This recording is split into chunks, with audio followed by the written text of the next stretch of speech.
Without a fight, runs on, lays in on top of Gold Trip. West Wind blows 100 to go. Without a fight, coming at it. Without a fight, West Wind blows. The heads in unison. Without a fight, won the Caulfield Cup. Welcome to Bet Doctor Behind the Curtain. Look at how pro punters operate. I'm your host, Scoot. Johnny Walters here. He's got the peg on the nose. Mate, Fighting fit. Get it, not actually put it across. Nah. Okay, cool. Melbourne boys, how are you? Make some noise. It's pretty humid up here. It's a big haze.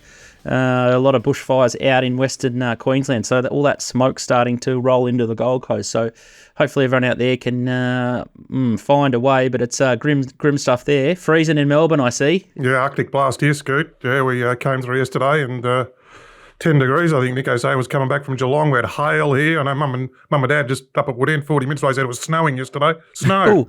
Didn't stay on the ground, but it still snowed. This is the end of October, so yeah, no, a bit tropical out there this morning, but it's supposed to be nice for Saturday. I think 24 Saturdays, isn't it, Nico? Yeah, it's warming up for the rest of the week, so you'd rather have the bad days now than on the... Yeah, well, I like what happened last year at on the Friday night when that storm came out of nowhere and they had to call off the... That was crazy. And then all that rain and then... Yeah, so that was crazy last year. I don't think it'll run a bit smoother this year. Imagine if you could live anywhere else in the world What's that?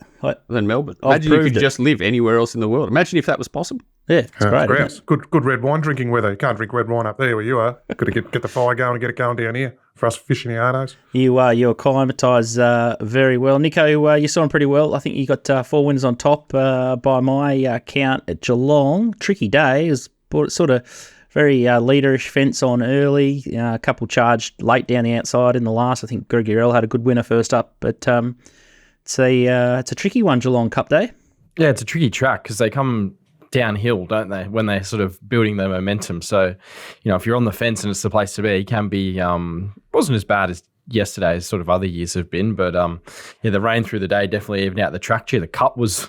There was 8 across the going at it. I was sitting sort of 100 metres from the post and there was dead set 8 across the track. You couldn't pick which one was going to win. I thought more Fallon's was a great run for maybe the Lexus or the Hotham, I think they call it these days, and maybe work his way into a Melbourne Cup. But Ahmad, he hasn't had a whole lot go right in his career, Ahmad. I was having a listen to Philip Stokes talking about him before. He said he's a horse who's made him a better trainer for all his quirks, and he'll just in a gallop and he'll just stop. And he said Zach did a good job only getting him to miss the start by 3 or something.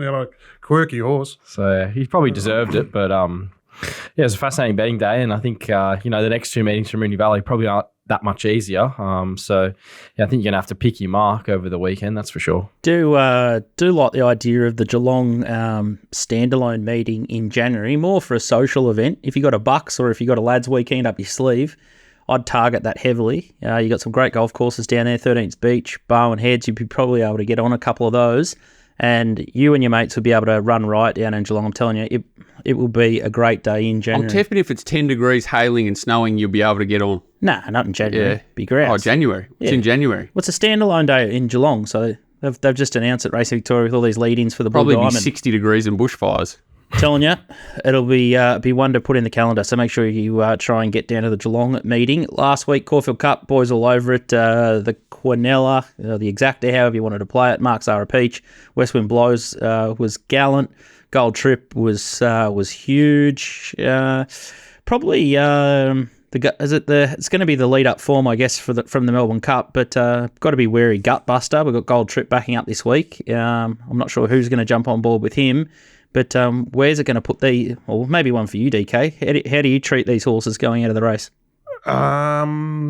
We're warily, he's been interesting. You've got to trust the trainers. You learned that with Buffalo River there on the weekend. He had that tough run like the week before, then Moroney's happy to back him up, the market's happy to smash him and gets the money. So, Gold Trip, what Gold Trip did backs up 7 days later, so you trust the great camps. But it did make me think that, Nico, I really have noticed that I don't think I've seen as many brutal tempo races in this start of a spring carnival, or even, it started with the PB Lawrence, with that, and then that was only 15 above or something, and then you've gone to the Toorak, the Caulfield Cup. The Turnbull. The Turnbull was only 12. The Caulfield Stakes, Alligator Blood, that was ridiculous tempo. It's just, the Lawboys used to say a lot of these weight for age races used to be trot and canders. But the Fian. But then you get the Sydney ones were the opposite. Sydney, the opposite. So that's why that's why the Cox Plate's quite interesting, because all the lead-ups in Sydney are sit sprints and the ones from Melbourne are brutal tempo. So it's interesting.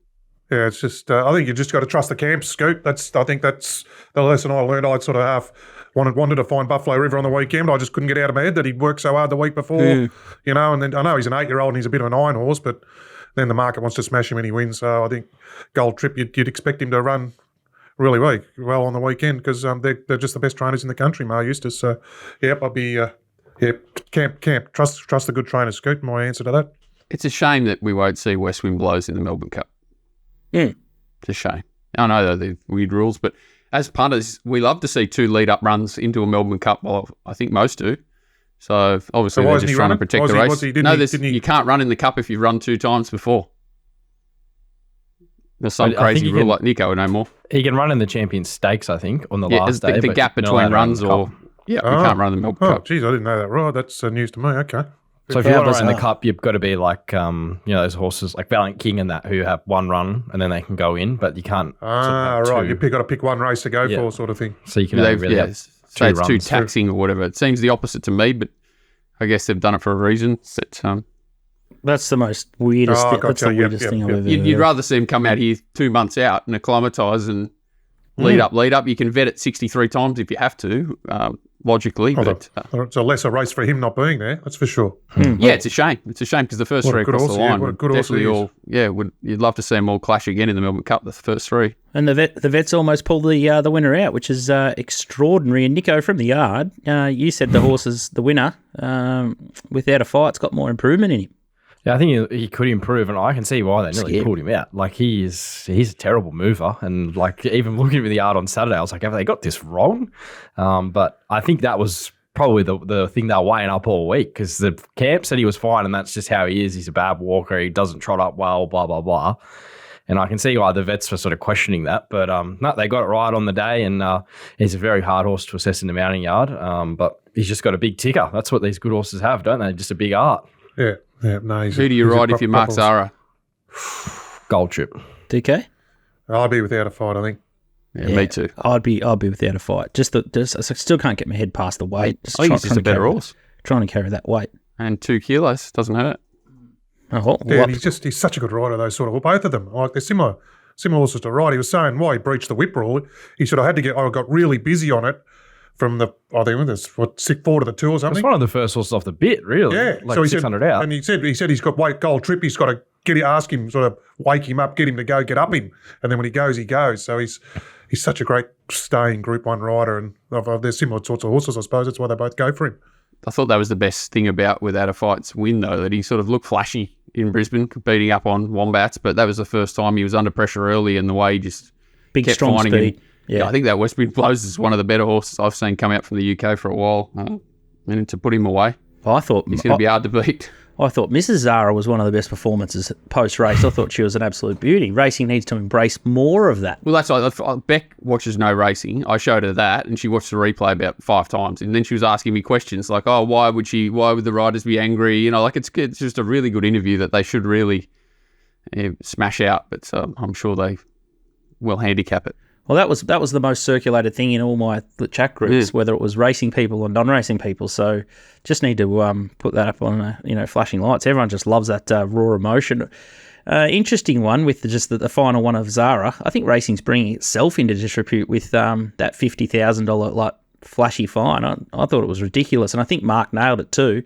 The rider, most people looking at the race wouldn't even know that he's broken the rules, and then we just put it in flashing lights.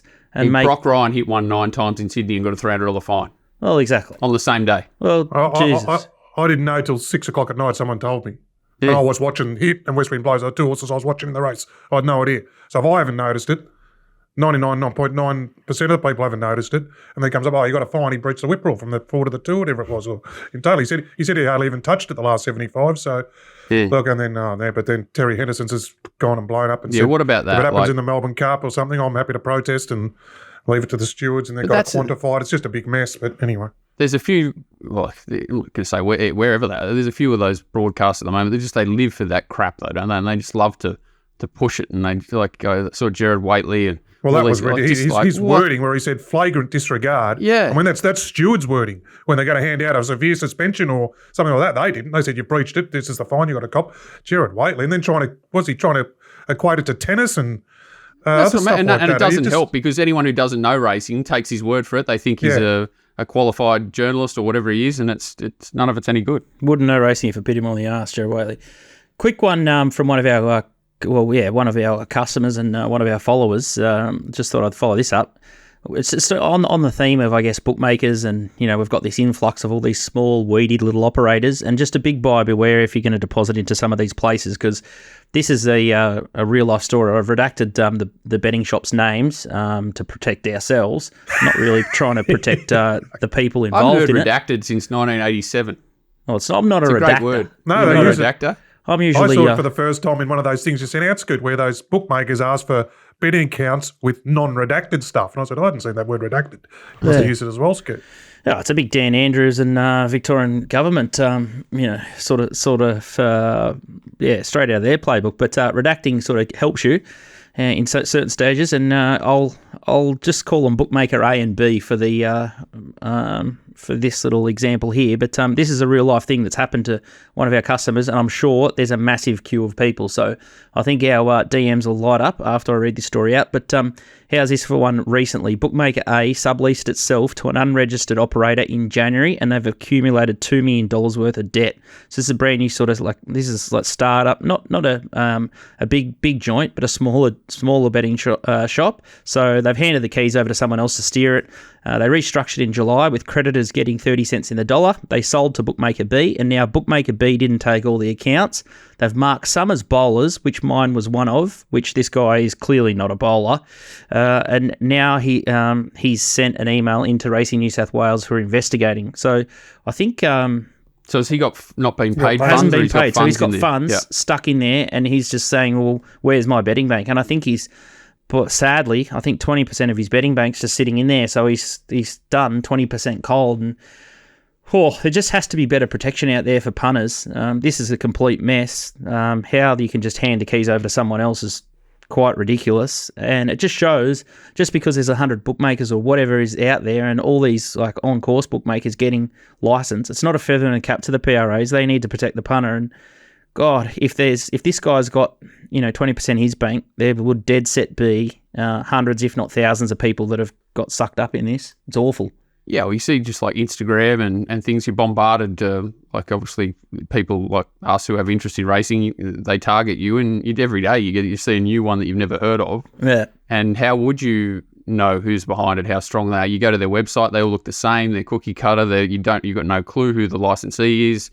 Even if you have, it's usually a company and then you try, it's how hard would it be to anyone that's not in the industry trying to work it out? How would they have any inkling that there are risk factors to these? Well, there shouldn't be, and that's what you're saying, like the PROs should be in far more control. How can you sublease a betting license? How can you do that with a corporate? It's just...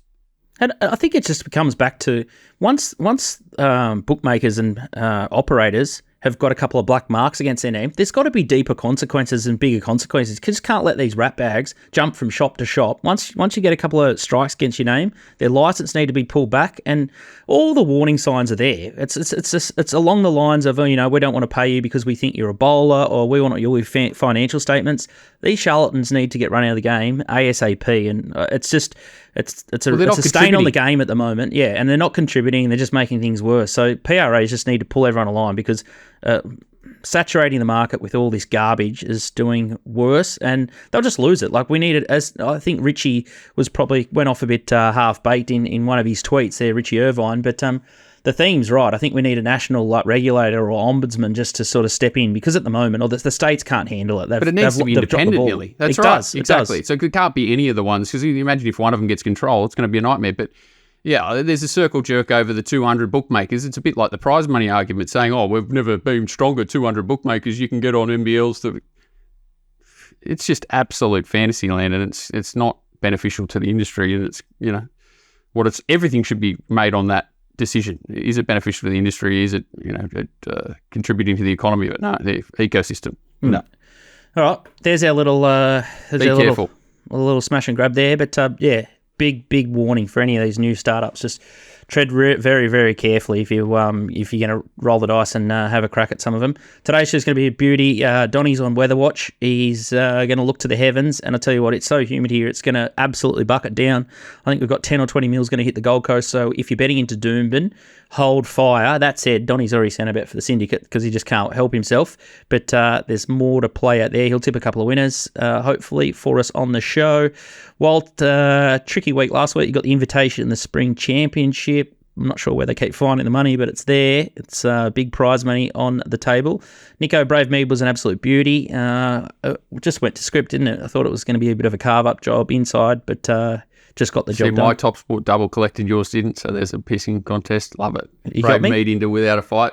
Yeah. Top 2. See, what's this top 2 stuff? I want win-win. Cathell let us down, didn't it? Lost in Transit was good, but yeah, Kiss of Death, definitely me at the moment. But Monster Cox Plate weekend for Nico, so you'll be on the no-dose tablets, no doubt. I think Az would be still 05 at Geelong. Nico, did you bump into him?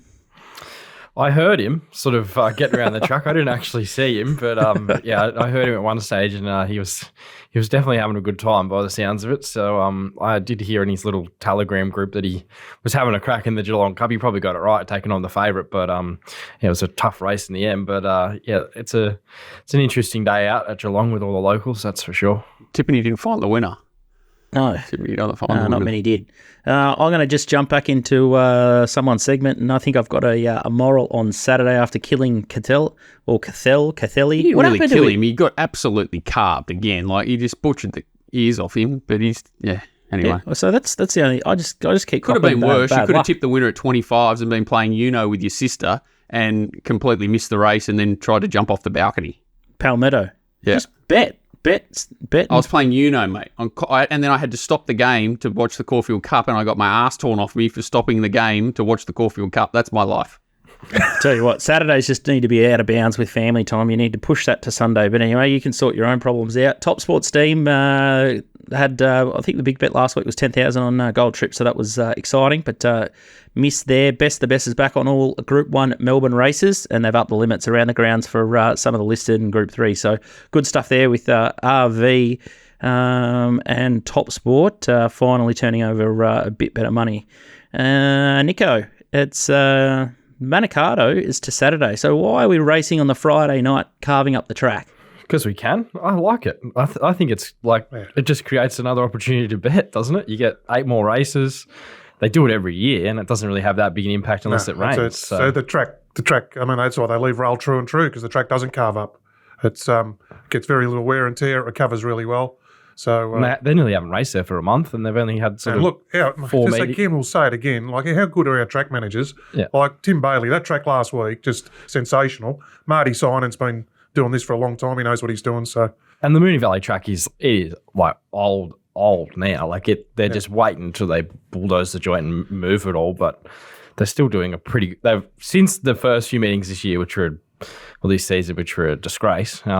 Since that, now they've got rail true and all that. It's played very well, the recent meeting. So I think you can bet there with a bit of confidence on the weekend. You just got to find the right horses, I would have thought. Just, well, I still remember the day Adelaide come right down the outside and Faulkner knuckled the start, Nick Hall on it. And the best going was like lane 10 that day when Adelaide won for Velodrome.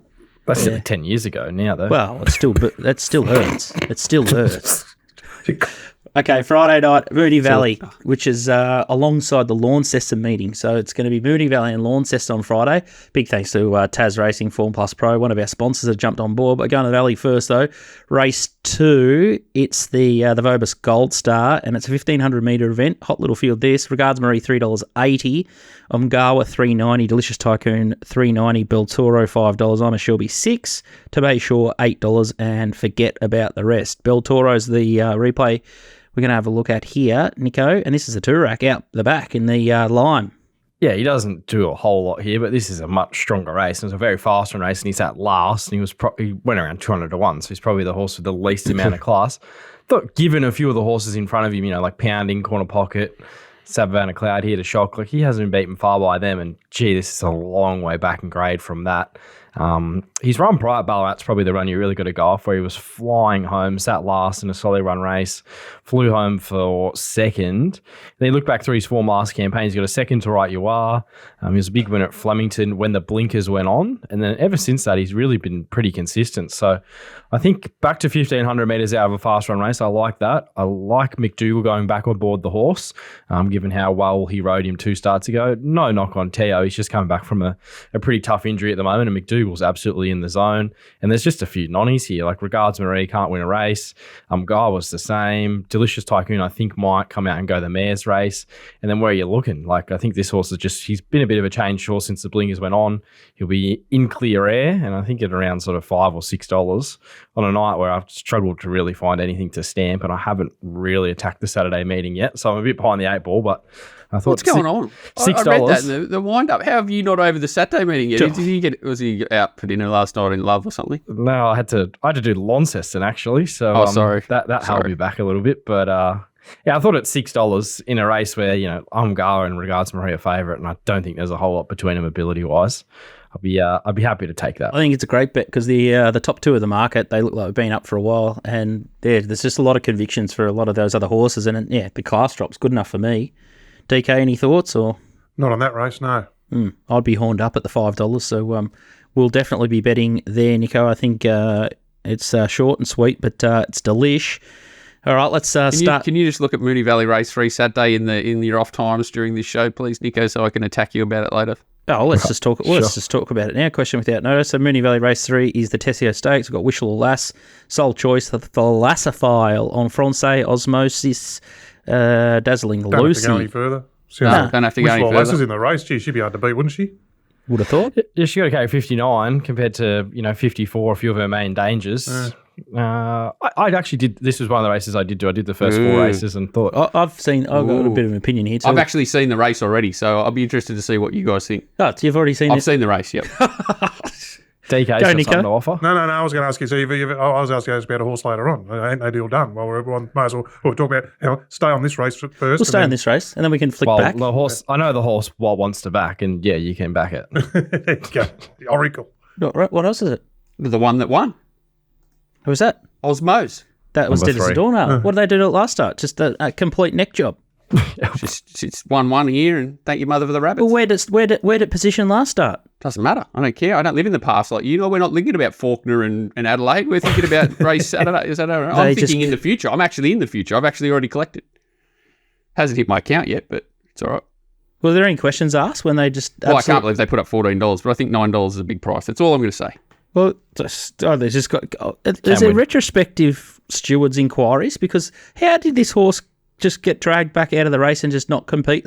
It's one of those ones where I love these sorts of horses where it's just had no luck 5 runs in a row. So, like, people start to forget. And You haven't forgotten. well, it's just the one when you get $10 about a horse that could potentially be a very hard horse to beat because it just has had no luck, and finally finds a very nice race. So, Thalassophile went enormous in Sydney last start. Wishful Lass is obviously going well, but I think this horse is better than him, and it's 54. You can tie them all in because they ran Thalassophile and Wild's horse, what's his name? Yep. Osmose or whatever. Both ran well together, first up. Yeah, in Queensland, they ran against Foxy Frito, who should have gone pretty close to beating Wishful last start with a little more luck. So you can definitely tie them all in. Yeah, they're definitely the price discrepancy is just wrong.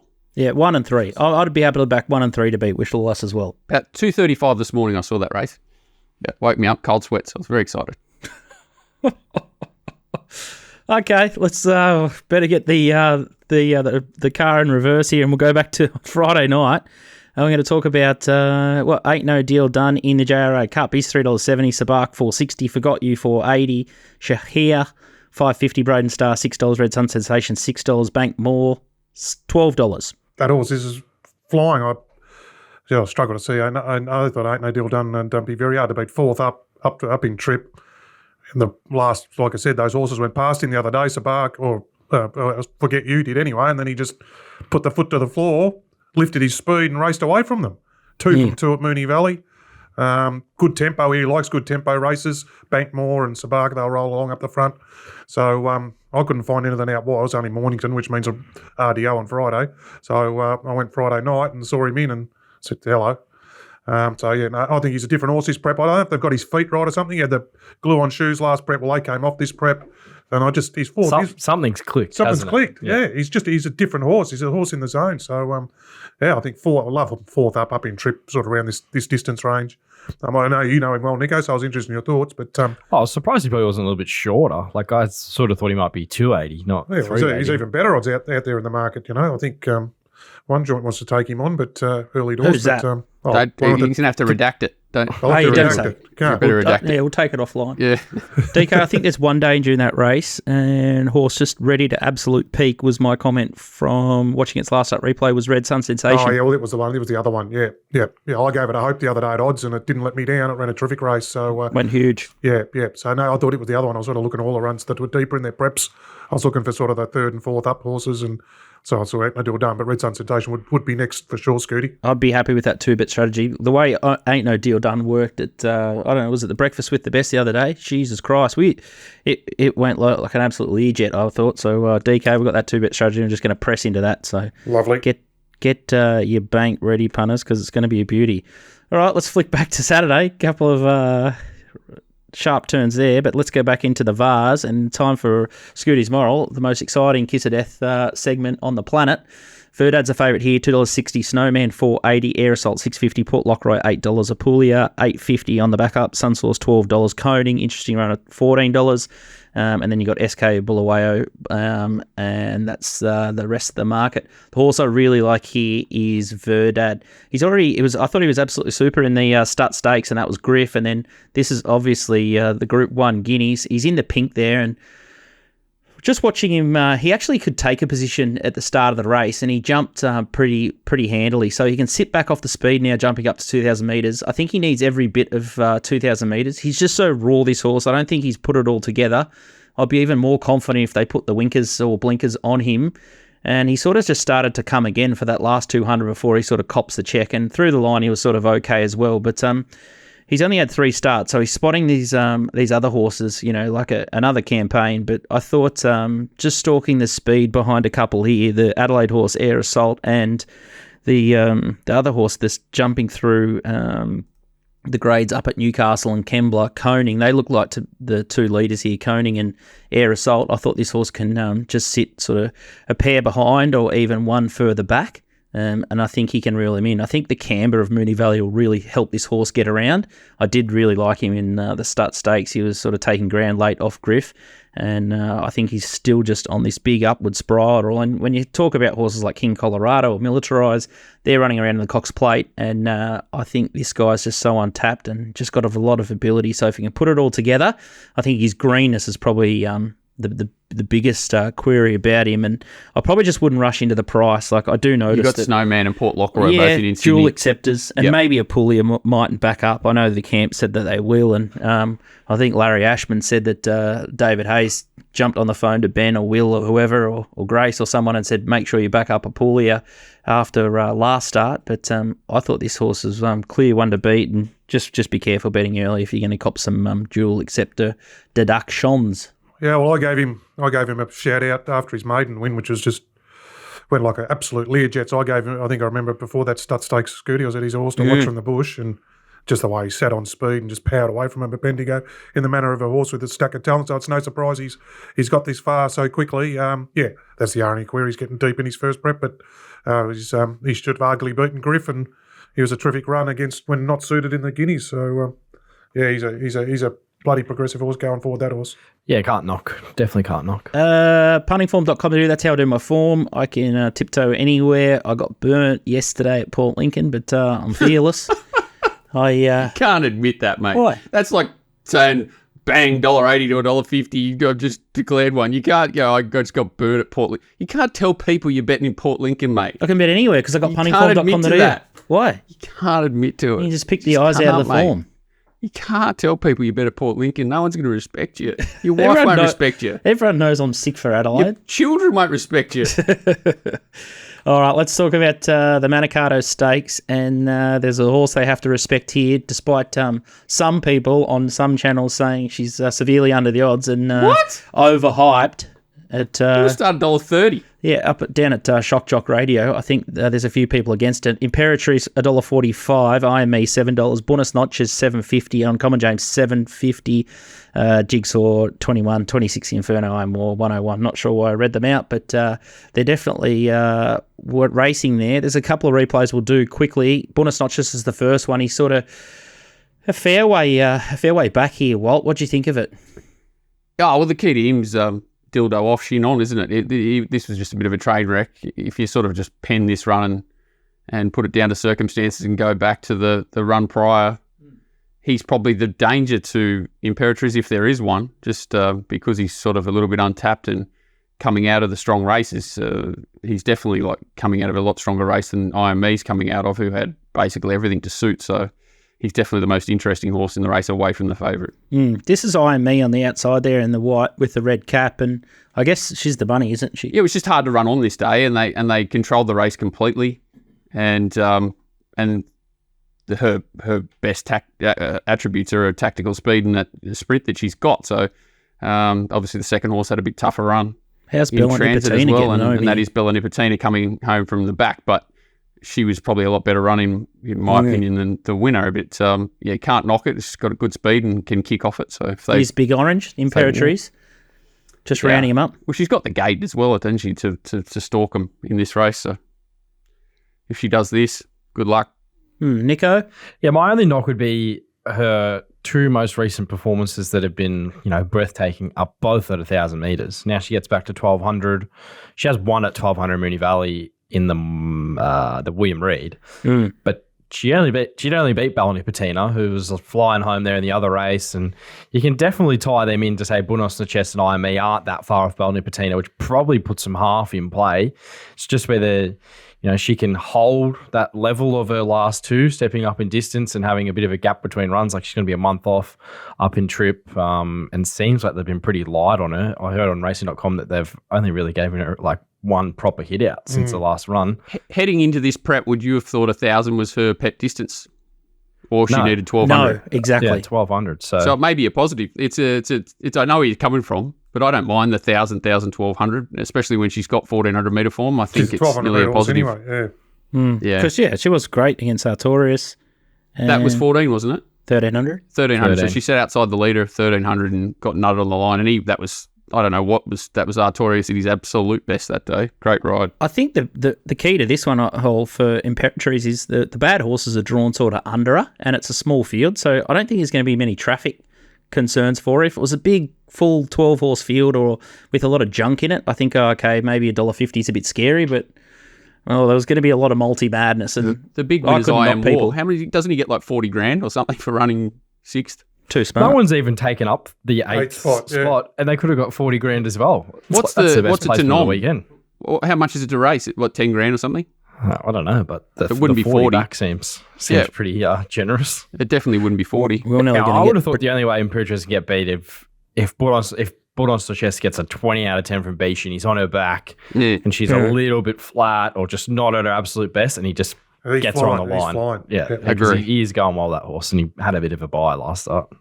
Yeah, that'd be the only way she gets beat. Got mates in that also cheering for it. Dildo off, if you like. Dildo off. Maybe that's the way to play it. But yeah, multi magic. It'll be huge. It'll be a real turning point for the bookies. I would have thought come Saturday, race number 8. Let's get into the main event. The Cox Plate, absolute beauty, hasn't let us down this race. Romantic Warrior is the favourite here, $4.20. It's going to be one of those world pools, so expect that to trim up. I'd say maybe $2.50 it might start. So massive opportunity to arb or play the race however you want to play it. But $4.20 here. Alligator Blood, $5.50. Mr. Brightside has been the mover, 9 into $6.50. Fangirl, $8. Gold Trip, $8.50. Militarize, $8.50. Victoria Road, $12 out from 7. Big Drifter there. Zaki, $16. Jouet, $26 in from 41. King Colorado, $26, 41 Oberon, and Pinstripes. A little bit of a word of warning, given that the favourite is likely to crunch here. If you like something outside the market, like your Zakis and anything sort of $16 below, I'm telling you, you're going to get massive odds on the total, the best of 3 totes and starting price. It'll change dramatically, this market, is what I'm trying to say. So be patient if you like. It's a no-brainer pretty much. Yeah. To at least, like you said, best of tote SP is a no-brainer. Yep. Well, that's the no-brainer. Like we saw that with Gold Trip, right? Yeah. 20s. So the bookies don't change their price as much because they run off they run off Betfair and things like that. But the totes generally, $20. Well, imagine if they set it 6-4 and set their market around it, like, it'd be carnage, wouldn't it? So they how can big only a do it that way. discrepancy can we get here? Like, Romantic Warrior is going to have to be at least 2 something on the I think totes. 2. It's gonna be But 2 something. what was his SP at Turnbull? 2 point what? 2.4. 2.4. Well, he's trading 1.5. So you're still. Then the bookies don't turn. You're going to make him 1.7 because he's 1.5. Just there's still going to be a good discrepancy there between the bookie and the tote. Yeah, it's interesting. It makes it very interesting. That It makes it a angle to the must-bet race. It makes it a must-bet Kind of race. does drag you into it. Oh, you have to It bet. does, yeah. Have to bet. Can't wait. Very excited. Especially if you don't like it. Well, even if you do like it, you're going to get better price somewhere else. But Very exciting times. Bookies would be absolutely filthy that they have to play these games, but they got a big head start and we don't care. We're just trying to take all their money. Romantic Warrior is the first replay, and obviously Gold Trip as well. But here he is in the cyan or the light bluey greeny colour, and then you got Gold Trip roaring down the outside. He punctured and knocked up pretty well. Nico, yard perspective? Yeah, I thought he had at least 2 or 3 lengths improvement and maybe even more sort of in him. So I wasn't surprised at all to see him sort of puncture a bit here late. Seems like he's come on from that in sort of a few of the footage I've seen of him and even a few of the photos from the gallops that he's had. And he did gallop very well at Moonee Valley. So look, he definitely will come on for that. It's just how much he does improve. He's probably going to have to improve 2 or 3 lengths to win. do you worry that he's had that hard run up towards the speed on a hard run race when he's not ready? That's what my concern scary. is. And this Yeah, is he could be a little flat. Alligator Blood, obviously. This horse is just going to be... He's extremely hard to knock Saturday off this win. Like, I know there's probably not the class of horses behind him, say, in the Turnbull, but he just annihilated him. Terrific ride by Timmy. Yeah, he's becoming my boyfriend, Alligator Blood, and I think it's a really hard race because of that fact. Because these weight for age horses, you do kind of fall in love with them a bit, don't you, Yeah, DK? that's what I was doing. Like it's easy in the maidens Mr. and the class Brightside, I went looking ones. for him here. Yeah. Even I was forgiven the other day, but and you're Alligator Blood, and there's plenty of people in the favourites corner. But the Blood come into that race like 4th up, hard fit. He's going to gay, like he's got the grounding, whereas Romantic off a break, hitting a hard run. I know I'd rather be with Alligator. This is Oberon. This is me, fangirl. Yeah, so then this is a slowly run race. They've gone 10 lengths below, come home 6 above. She sort of trucked up behind them and then smashed them. So probably the only query is the 2000 really, but have a look at her. She doesn't look like she's going to stop, does she? Well, that's right. But old Mark Reed pearls, you can't pot them at the trip if they haven't failed at it.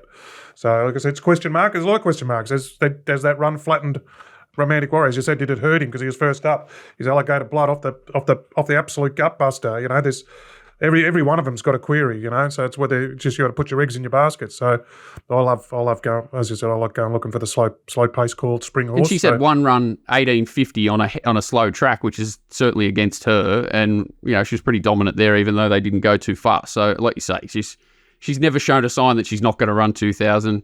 I never thought Very Ellie going to run 3200 and it put 10 on them. So she's in the right stable for mine. Yeah. The last one we're going to have a look at here is Victoria Road, and this is at Leopardstown. So you can just see him. There's a few horses in the same sort of colour, but he's just behind.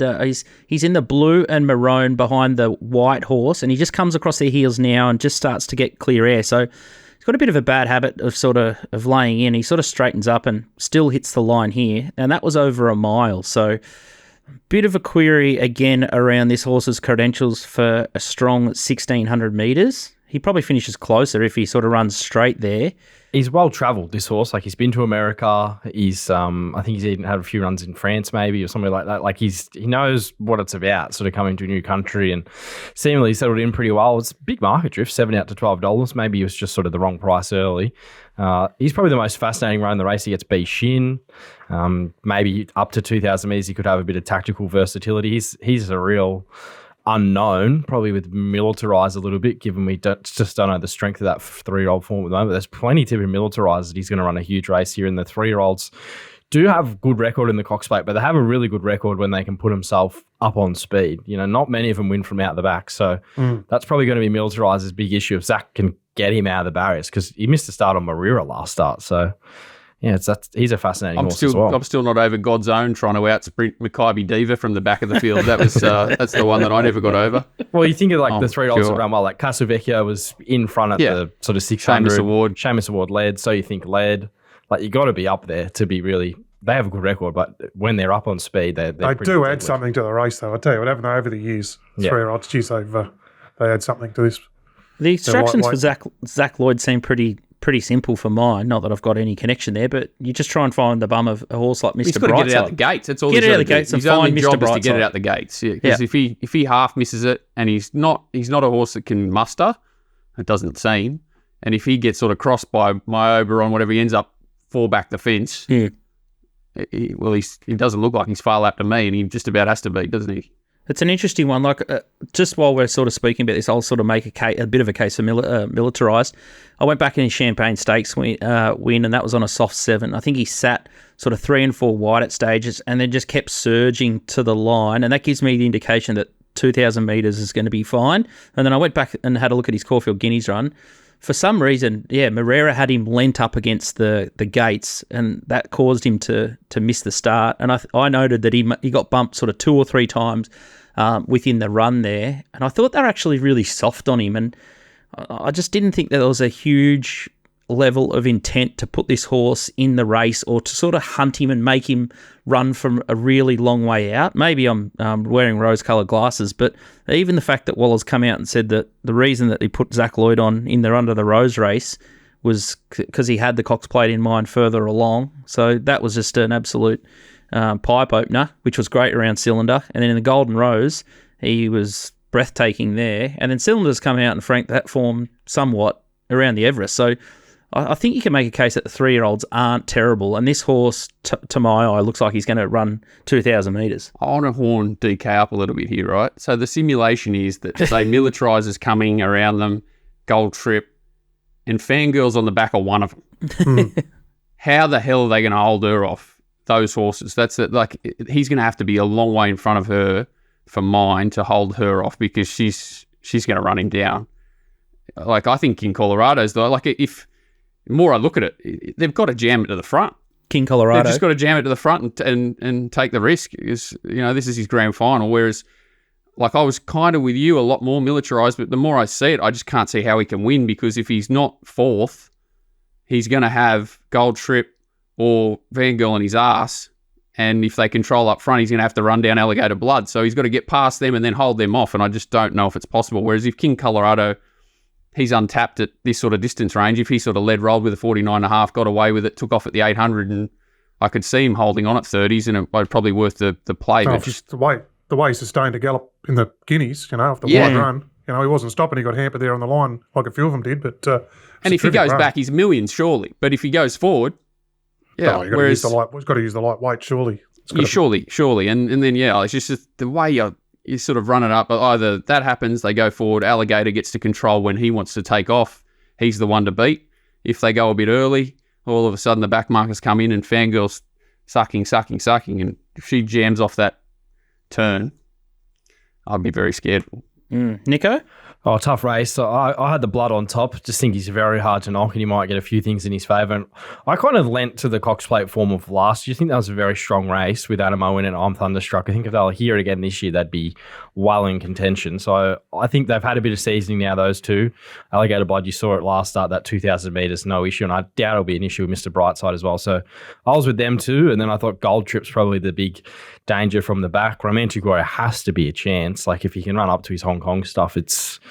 he's right in there as well, and it's hard to pen Fangirl, hard to pen Victoria Road. Victoria Road probably my best result in the race because I backed him in the futures, but I did think he was a little bit short at $7. I think he's probably getting out to his right price now, so could make a serious case. King Colorado too, so it's nearly it's got to go round the winner for me. Great race, as we say every year. It's always a great race. It's Gold Trip, just touching on him, like last year, he sort of was 2 slow tempos into this race, so he sort of went, and then 7-day backup blinkers on.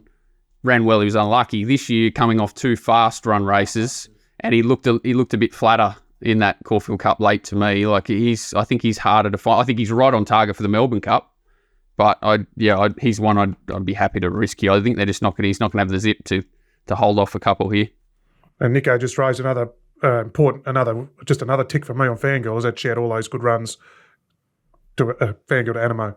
She tied in. So a lot of her, all those great. Well, if you pen Fangirl's runs on wet tracks and just try to get dry track only, like she has a terrific record. It's unbelievable. Placings and wins, and the wet tracks just isn't her go at all. And the placings are behind Animo, like you say. Exactly. And you get Zach. It's not like you got Kieran or someone like Kurt. And you don't mind the draw because she's just going to be floating there somewhere. That's And as her, long as yeah, she's not she's the not- one tagging them up, as long as she's not the one carting them. She'll be behind that wave. Yeah. So DK, is that your Yeah, I'm Fangirl? I'm Fangirl. Yep. No, I'm the Fangirl. I think she can round them up. I can eliminate a couple here, or mentally for me, I think Romantic Warrior is a massive risk. I listen to what J-Mac says, and he still looks like he's a runaway, or from everything that the camp are saying and just watching that first up run, I think he's a run short, which is crazy, but I'd like to back him on, what's the 2,000 the metre next race? start, right? Yeah, when he runs against West Wind Blows. Yeah, I think he'll be at his best, I think, back at Flemington. Alligator Blood, he's off the gut buster as well. I think Mr. Brightside and Fangirl are two dangerous horses because they were both nearly a month between runs off their last start, but Mr. Brightside, I'm really reluctant to sack him because he went up there and it was her home turf and she got everything in her favour and she exploded and she went super. But Mr. Brightside, if you go back and see last year's Cox Plate, they had to drag him back out of the race and his run was absolutely huge. Like he was a monster run and nearly every bit as good as Gold Trip, who everyone spouted and said, oh, he was the unlucky run of the Cox Plate. But Mr. Brightside gets a completely different setup here because he's now jumping in barrier 2. All preparation, they've been putting him into races. His natural position is to go forward. I'm not surprised that he's been 9 into 650. This horse goes around Moonee Valley like it's on rails. I think he's, my equal sort of top pick there. I think that's where you need to be to win the race on speed. And you guys have sort of How does he get out, though? already said that. What do you mean? And does he run the trip? Well, They're the two questions I've got. Well, you've got probably Alligator Blood, and I agree, like King Colorado is going to be up there punching, and then Zaki. Zaki's the biggest problem because he's going to pop and someone's just going to... And there's a chance Colorado could too. Well, both of them, So the leader could pop and he could be behind it. Scary. Yeah, that's right. And then you probably got Romantic Warrior and Alligator holding him in. That's they're the only two queries, and the 2,000 for me. If Gold Trip didn't run the Caulfield Cup, this was the Cox Plate. This was a race just for his taking. I've already said what I said about militarised. Victoria Road has to be a query at the 2,000 metres. Laying in doesn't really excite me.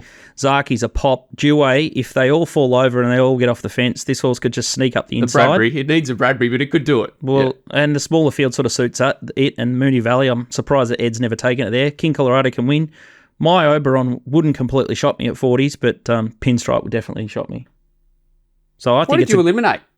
No, well, I think that you just got to play around Romantic Warrior. Yeah. You got to play around. I don't think Alligator Blood can win either off that gut buster. He's just too short. When's Scoot Bet opening up? And then Gold Trip, pen that, pen Victoria Road. I could pen a lot of them.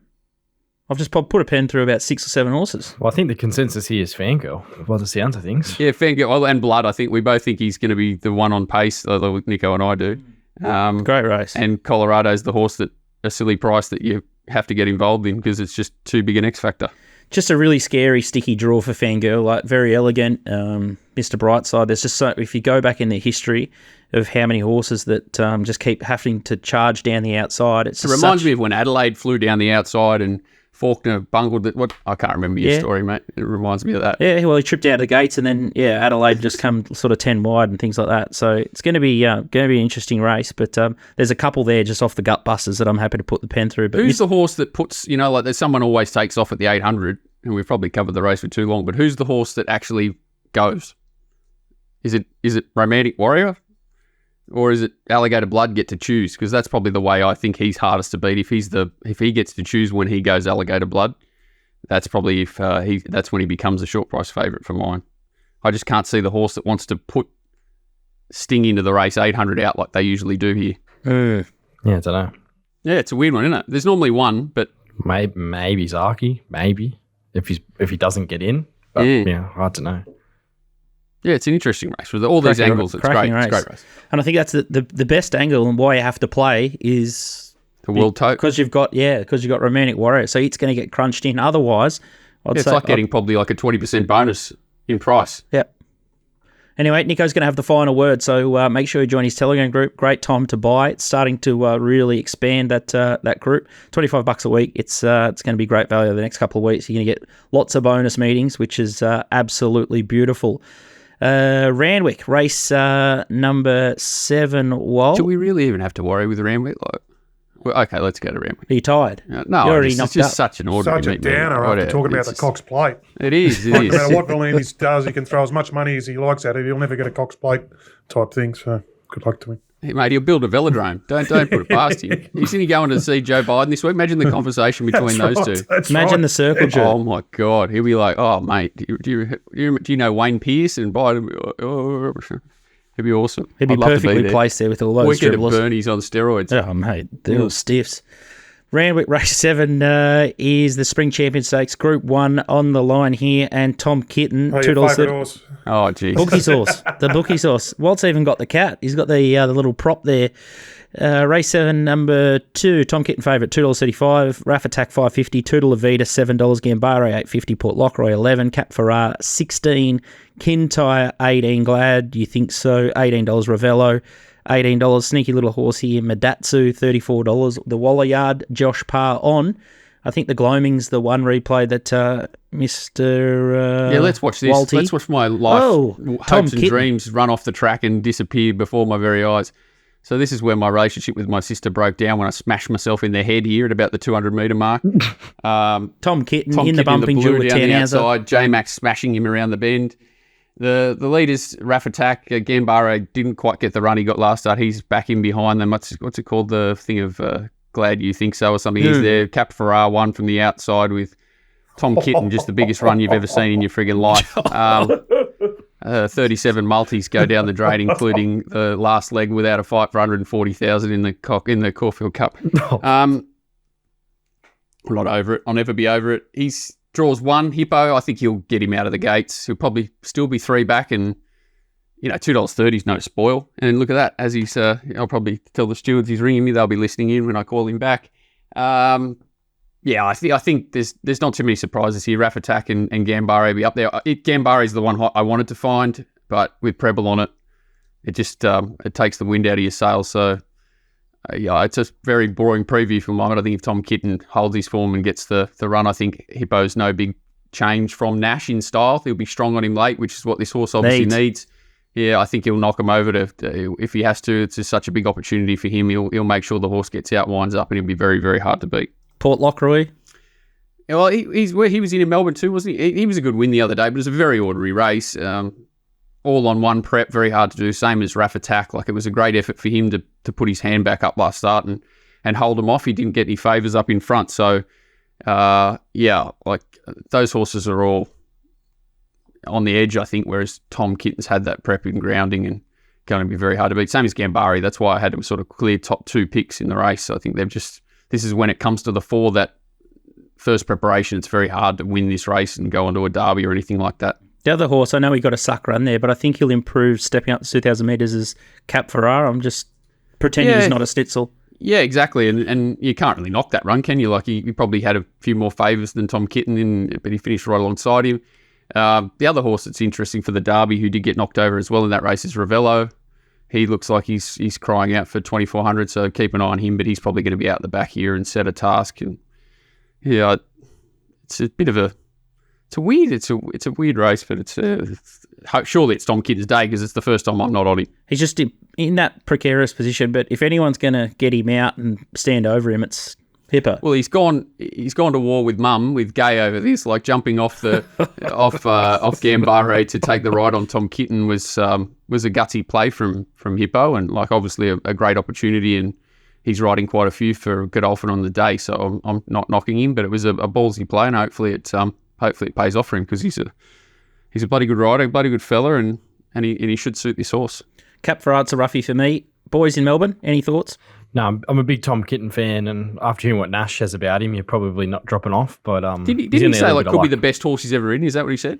Yeah, it was along those lines. So and every time he's got off, he's like, I keep saying it, but he keeps showing that he is, and it's just interesting. Does he go to the Derby? Give me some hope, Nico. Oh, don't know. Such a big gross Don't know if bugger. it's the Godolphin way to bust them up that much, but I think I'm on the double Maybe. 400s, Tom Kitten, Tropical Squall. Like not as if Tropical Squalls are moral either, but I'd like them to at least line up. Let's give you a bit of hope. Yeah, a bit of It's hope. 2,000 metres, he might. Yeah. Like it should be. He'll be playing Uno on a Saturday anyway, so you won't even watch him. I'm gone. I'm so gone. You are gone. So gone. Completely gone. Wait, you just got Palmetto 25s. How did it win? How did it stick its nose out? I've had 86 million on it the week before. Didn't Tipped it it to the sick? people at 25s this week and forgot to back it. How sick is it? It happens all the time, doesn't it? Horses we like next week comes out. All the people in the chat room just think I'm kills you. silent because I'm trying to look for a new suburb to buy in. I'm trying to find a blender to stick my head into. That was me yesterday. Probably Donny as well. Randwick Race 8 is the next one, the invitation. Espiona, $3.20 favourite here out of the Everest, that big race up there. Magic Time, $3.60. Parasail, $6. Roots, $8.50. Opal Ridge, $9.50. Ruthless Dane, $13. Alcohol Free, $14. Alencia, $21. And then Royal Merchant, $26. Osbred Flirt, $34. And Dalcini's back down there at $61. We Our- stuck it in the race, Dalcini. We had to go to the Outstanding. Twitter war to get it an invitation, but I think it helped. It will win one day, and we'll go broke backing it Yeah. until it does. Magic Time is the horse that Walt likes here, and Nash put it forward into the race here. It was a great ride. On pace day, they didn't go quick. So once he got it there, obviously it's had most favours, but did get a couple of short back and sides from Zach on the outside, nearly put it through the rail a couple of times. And you can see she's like, Nash has just held it together here, kidding to the leader and puts it away. She's just got a huge engine, this horse. Obviously loses Nash this week, and you'll see through the line, pricks her ears. That's Dalcini popping up the rails at 50-1 for the place as usual. She's untapped, this horse. So 1,400 is not going to hold her back. She just needs to get across. I wish Hippo was riding this horse. Tyler Schiller, who's a bit of a Jekyll and Hyde rider at the moment, if he puts in a good one on her, I think she's just extremely hard to beat. Espiona loses Nash as well, but I think it's more important with Espiona just because of her manners. She's drawn wide. She's going to be back. K-Mac riding her. She's lays in pretty hard. So even in the Everest, she ran well, but she was pretty tough for Bowman to control there. So yeah, I'm hoping that she just gets lost and is set too big a task from that wide draw, and that Magic Time just gets across in somewhere in the first four and is just too solid. There's not too much step to this race away from those two that I could find, and she's the one that's just way on the up. Like obviously, I think she was a little bit disappointing 1,400 last run of the last prep, but that was on a wet track and they put her away pretty quick, whereas I think she's returned, and the two runs like sitting wide behind us for her first up was incredible, and then she couldn't have done any more there the other day, like overcome a bit of adversity, ridden out of the gates upside down and then put them away. So yeah, I think she's a pretty nice horse, Magic Time. Also, she's going to eat 1,400 Melbourne boys. I'm going to back the most informed rider in Sydney. Calf, Alencia. I thought she was in the game. Yeah, you do. The You do mighty love her. Kath, hang on, you've She's gone one of left the field horses. on me here. Kathy O'Hara. Well, that's an interesting one. Jay Ford off, Kathy on. 6% last 12 months, last 50, 14%, return on investment of 50%. She does this every She's- year. She's And kicked. I hate it because I actually think she's a pretty good rider, but she just, one, doesn't get opportunities often, and two, she's very passive. You know, when the big boys are there, she puts about the back, and if she wins, it's because everything's fallen into place. When she's put on a horse and puts it into a race, she's more than capable. So I wish she'd do it all year round. Oh, bit of the go-to there. Charlie and Chris using it to perfection. Yeah, well, who knows? But in a finish, you watch her. She's never weak. She's a good rider. She throws everything at them. Yeah, it's just 90% of the time I'd say she settles in the last four in a race. If you want to put your head in a blender with Walt, go to racingwatch.com.au and get his analysis. Jump in the the Discord chat, and you can see his head blow straight off in live view, or you can just get the Telegram alerts if you just want his markets and his selections on the fly. So it's going to be a second-rate meeting at Randwick. Yeah, it's tough. With Peter It's V'landys tough. at the White House. We don't just stick to Randwick, as you know, mate. We'll be at Bathurst Trots that night. We'll be at Wentworth Park Dogs. We'll be wherever we have to be. I tell you what, it's very quiet out in New South Wales media at the moment. They must be all on holidays and come back around the Hunter and the Gong. Did you like the announcement Press up. during the middle of the CoxSport Plate Barrier draw for the announcement that Osbred Flirt had got an invitation to the invitation? Like that was their. Like, it's just, you can see they've just run out of tricks, like you say. It's just it's pretty funny. Yeah, I'm tipping they're all putting in to go down to Melbourne for their little junket now. But they'll have to. They'll be getting their premium turnover again this week thanks to the invitation. They'll be jamming the punters right in the back door. Good segue into Tassie. Friday night, well scheduled down there alongside the Valley. We spoke about it before. Nick, I think he's found a couple here thanks to FormplusPro. And the first one is at 7:05. It's race 4 at Launceston. It's a 1,200 metre maiden. And the horse you like here is GG City Boy, Nico. It was second. Yeah, this is him outside the leader. If you haven't watched this race before, which I'm assuming none of you have, you would be struggling to see how this horse gets beat. But he does somehow from here. But this was a fast run race. He probably peaked on his run a little bit late, but I think if the jockey was a little bit more aggressive. Let it kick back. No? Down the outside, it's just grown wings. It's like black caviar, but it gets beat. Have a look at this. You're at the gap. No. Oh. He sat up on it. Who? Someone went the early crow big time there. Someone in the tote or someone's gone, it's home.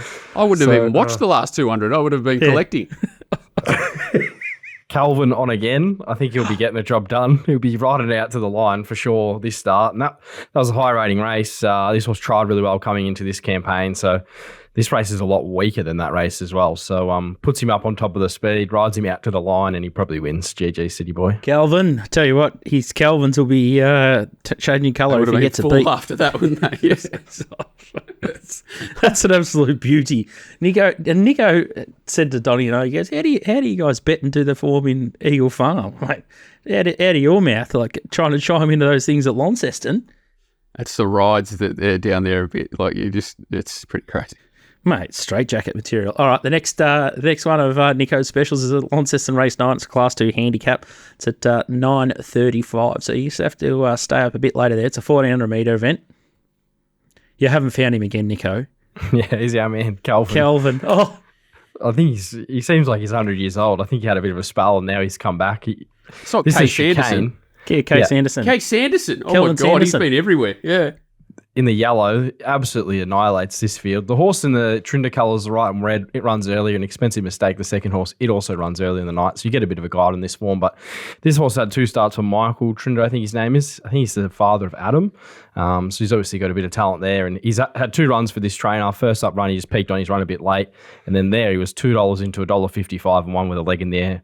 Calvin's just got to get him out from barrier number 1 and he'll win. This race is no stronger and this horse has been very consistent. His previous runs with the old stable in New South Wales and now with the Trinder team. So, yep, I think he just needs a little bit of luck from barrier 1. He'll probably be pretty short, so he might be one you can jam into your multis if you're looking to play that way on Friday night.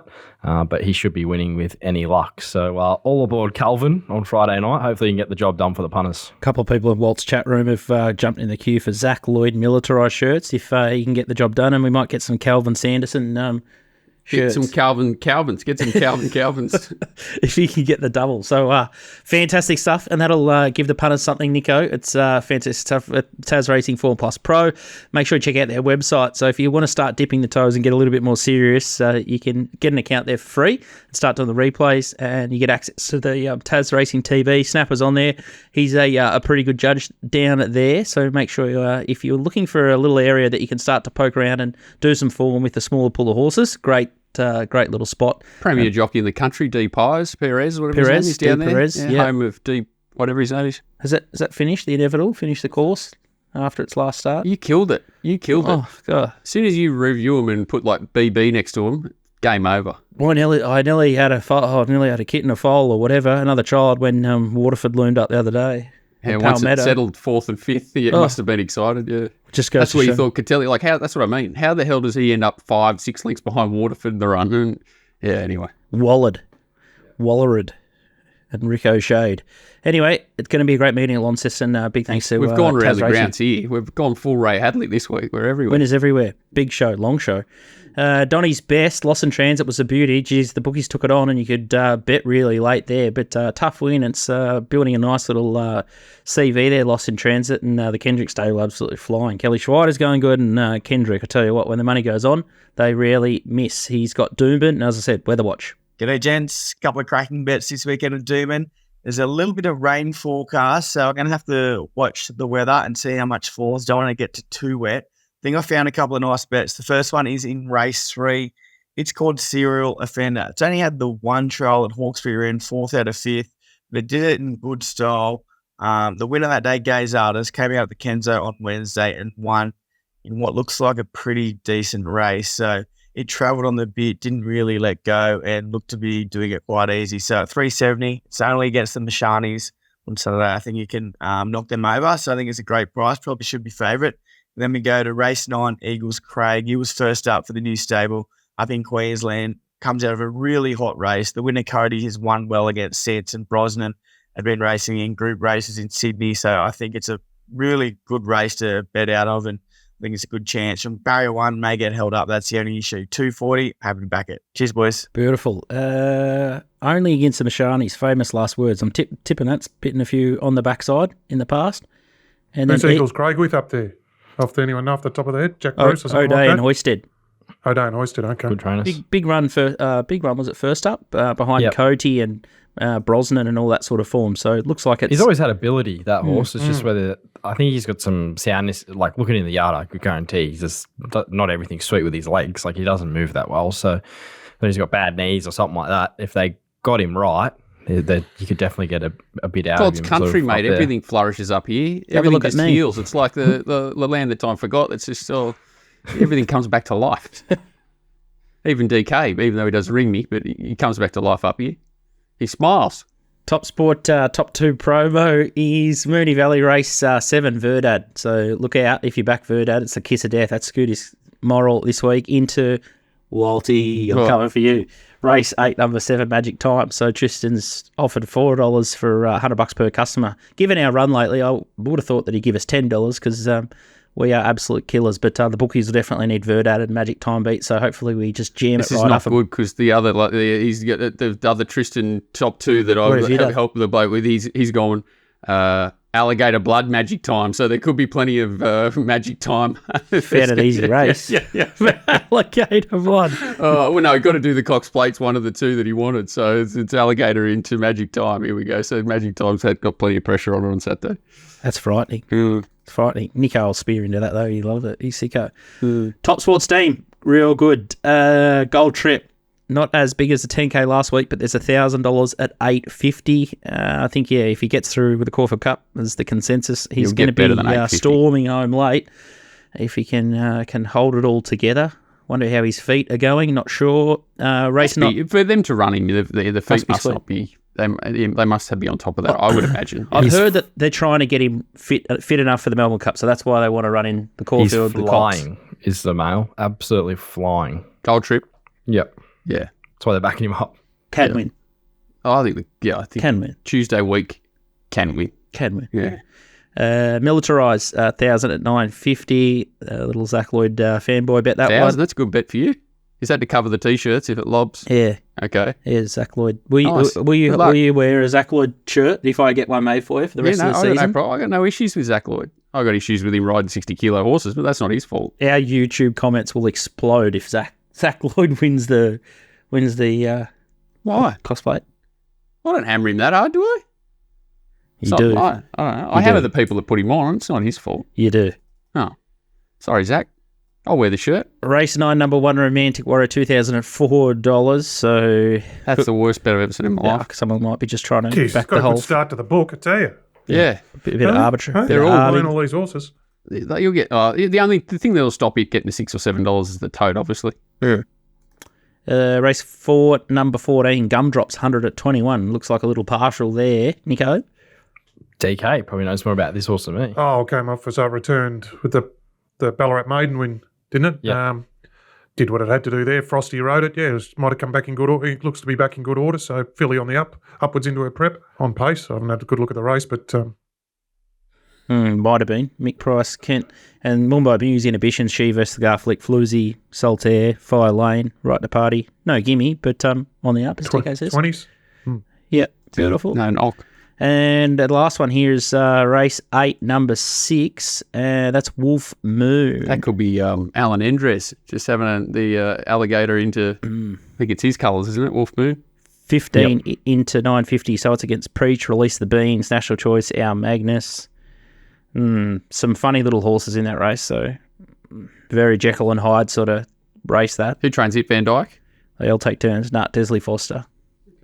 It's a funny placement of that horse, Wolf Moon. It very strange, and just strange things happen with it also. Yeah, not sure. DK, your tip was ain't no deal done on Friday night, so no use going around the grounds there. No, at all. Yeah, Mornington. Yep. No, there's nothing wrong with last week's bet. We just didn't collect. That was all. Yeah, got beaten 9 links. The second one end of prep gets off and says it needs a spell, but it was 750 to 440, which is what you want to see when you've got the second leg of a multi going. But anyway, wasn't to be. So yeah, ain't no deal done for me, Scooty. And I will let the punters in on one. There's a DK out wide. There's one who's clear top pick in the DK out wide jockey rankings. Armour Cloud. So if you find Armour Cloud, put more on or go looking for him because he's killing him at the moment. Armour Cloud. He does get the job done. He's a real sort of he's job riding doer. for Ryan, and the Pat Carey's now a good trainer since the blokes joined him. But N Ryan, especially on an N Ryan horse, is something deadly. Red Phantom there on Sunday, Nico. Yeah, and then the thing he pissed in, he rode at Zabielist at Bendigo on Saturday. So and Epsom Days, I think old Epsom Days, who's just a batter, but it was like $3 to 180. I reckon it was because Armour Cloud was on it, you know. So go find Armour Cloud. That was a good miss by me. I missed 8s, and I was like, I won't back him Epsom Days. He missed the 8s. He was 8s into it, like 80. And it was hard luck story. Yeah, it was 3 wide the trip, yeah. Yeah, 100%. If the money's on, you can back him with a good level of confidence. He'll do everything in his power to get it home. So good little pearl there. All right, that's it. I think that's nothing at Port Augusta on Sunday or nothing there, you know. No, I haven't got time. I haven't had time to get to there. You'll get there. Don't worry. I will get there. Yeah. Little Adelaide one. Save them for the syndicate. But Paul Linky yesterday 5 into 380 in second. There's a horse to follow there from last Saturday. I was doing the reviews. A horse called Maps. Be hard to beat wherever it goes. It ran in the Geelong Cup yesterday. Yeah. Oh shit! I missed it. Yeah, beat out of sight. What a good idea that was. Jesus. They probably watched your segment and thought it was Melbourne Cup horse. No, definitely isn't. All right, that's the end of the show. Hopefully we've graded you up in the Cox Plate. What a race, absolute corker. And as we say, it's a long carnival. Make sure you bet patiently and responsibly. And good luck. And we'll be back next week. So we've got the Derby Day preview. Then we've got the Melbourne Cup show on Sunday. So everyone's out of bed early for that one. And then back to sort of normal Thursday business. All right, we'll see you next week. Hopefully we've got you a winner. Good luck. Thanks, guys. Good luck.